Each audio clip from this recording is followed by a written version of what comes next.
साथीहरू नमस्ते। सबैजना सन्चै आरामै हुनुहुन्छ होला। म पनि ठिकै छु। अनि यो चाहिँ मेरो फर्स्ट भिडियो युट्युबमा। म चाहिँ आफै बोलेर फर्स्ट टाइम राख्दैछु। म चाहिँ बुसान घुम्न जाँदाखेरि बनाएको भिडियो थियो। अनि मैले चाहिँ पोस्टहरू गरेको थिएन। अनि आज चाहिँ पोस्ट गरौँ भनेर अनि भोइस ओभर गरेर राख्न लागेको। हेर्न सक्नुहुन्छ माछाहरू कति राम्राहरू छन्। अनि सानादेखि ठुलासम्मका माछाहरू यहाँ छन्। हजुरलाई पनि यस्तै रमाइलो ठाउँमा माछाहरू हेर्न चाहनुहुन्छ भने बुसानतिर जान सक्नुहुन्छ। अब चाहिँ यो गर्मी मौसममा चाहिँ धेरैजसो मानिसहरू बुसानतिर घुम्न जानुहुन्छ, जाने गर्नुहुन्छ। अब यस्तो माछाहरू हेर्न रमाइलो गर्न धेरैजना जानुहुन्छ।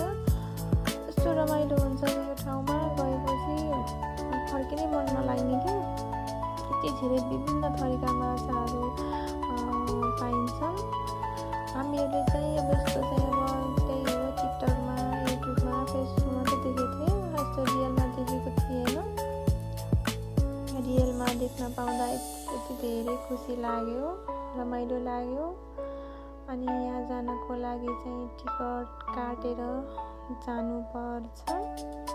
लगभग माथि जमिनदेखि लगभग 3 तला मुनिसम्म गएपछि अनि बल्ल यस्तो माछाहरूको हेर्न पाइन्छ। एकदमै रमाइलो लाग्यो मलाई चाहिँ विभिन्न थरीका माछाहरू देख्दाखेरि मनै एकदम अङ्ग हुने। यस्तो हरियाली बनाएर माछाहरूलाई राख्दा एकदम राम्रो पनि देखिने। माछा पनि एकदम थरीका माछाहरू थिए, कलरफुल माछाहरू पनि थिए। मैले चाहिँ यस्तो भिडियोमा देख्दाखेरि अरूले भिडियोमा बनाउँदाखेरि चाहिँ यस्तो पनि साँच्चै छ र जस्तो लाग्थ्यो। तर साँच्चैकै हुँदो रहेछ यस्तो राम्रो हेरिरहँ जस्तो, एकहोरो हेरिरहँ जस्तो। त्यही त्यो हेर्न पाएपछि त के अरे नजान पाए नि हुन्थ्यो भन्ने हुन्थ्यो कि यस्तो रमाइलो। अनि हामी चाहिँ यति मात्रै खिचेको थियो, अरू अन्त पनि थियो है, अरू ठाउँ पनि थिए। यिनी त लगभग साना माछा हो, यीभन्दा नि ठुला माछाहरू, अक्टोपसहरू अनि अरू पनि थिए। मैले चाहिँ अरू खासै भिडियो बनाएन।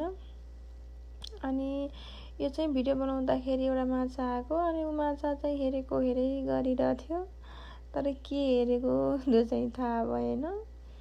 अनि यहाँ चाहिँ यो पेङ्गुइन पनि थियो। यस्तो रमाइरहेका थिए कि उनीहरू रमाइलो देख्दा आफूलाई एकदम रमाइलो लागिरहेको थियो। यहाँ चाहिँ हजुरले 2टा मात्रै देख्नु भएको होला। यहाँ चाहिँ धेरै छन् पेङ्गुइनहरू चाहिँ एकदम सिसाभित्र राखेर